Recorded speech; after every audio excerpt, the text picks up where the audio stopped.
ቢቱ ሁለት ነው። አንዱ መከራ ነው፣ አንዱ ደስታ ነው። ግን ሁለቱም አይቀሩ። ሁለቱም ደግሞ ሁሉም ይሁን ብለን አንደሰትም ነበርኛ። በተለይ መከራውን አንፈልገው እንዲቀር ግን አቅም የለም። መጀመሪያ ትልቅ በሽታ ይላካል እና አሁን ወደ ክርስቶስ ያልተመለሰ በጣም በደል ያበዛ ማንም ዶክተር ማንም ስፔሻል ማያድነው በሽታ ነው መጨረሻው የሚጆድ። ይህ ስናገር ደግሞ ሰው ጥላቻና ፍርሃት ምን ጥሩ ነገር አያወሩም ይለና ጨፍሩ ነው እንግዲህ እየተጨፈረ ነው። በኖህ ጊዜ ተጨፍሮ ምን ለውጥ መጣ? ውሃ ጥፋት ነው የመጣው። ሄሮድስን ያስገደለች ሄሮድያዳ ዮሐንስን ያስገደለች ዘፈነች፣ ንጉሡን ደስ አሰኘችው። ምን አገኘች? ዮሐንስ ተሰየፈ፣ መጨረሻ ክርስቶስም ተቀሰፈች። ሄሮድስም ተልቶ ገምቶ ነው የሞተው።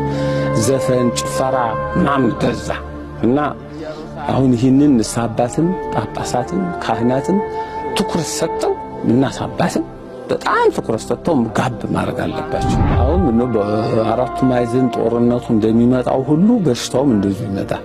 እነ ኢቦላ፣ እነ ኤችአይቪ፣ እነ ኮሮና አይነት ሳይሆን በቀን 3 አይነት አቀባብር እስኪቀበር ነው። እንግዲህ ማጠገበው ልንገር ልጅ ጧት የሞቱ ብፁዓን ናቸው፣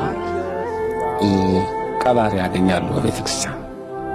እኩል ቀን ላይ የሚሞቱ ትንሽ ይሻላሉ፣ የጎረቤት ቀባሪ ያገኛሉ።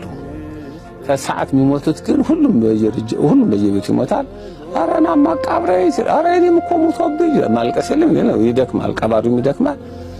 ከደጅ አውጥቶ እንደጣለው ወይ እሱ ራሱ ይሞታል ወይ ቤቱ ሞቶ ይገኛል የሚባለው እውነት ስንናገር ዓለም በሶስት መቀጫ ትቀጣለች። እንደው ዘላለም ማለት ነው የምታወሩ ምሕረት ሰላም አታወሩ ይሉናል። እኛ አሁን ማዕት እኮ አላወራሁ አሁን ማዕት አይደለም ያወራለሁ ስለ ወደፊት ምን ነው የሚጣ ፈንታችን ይትውልድ ነው አይደል? ይሄው ነው የሚጠብቀው።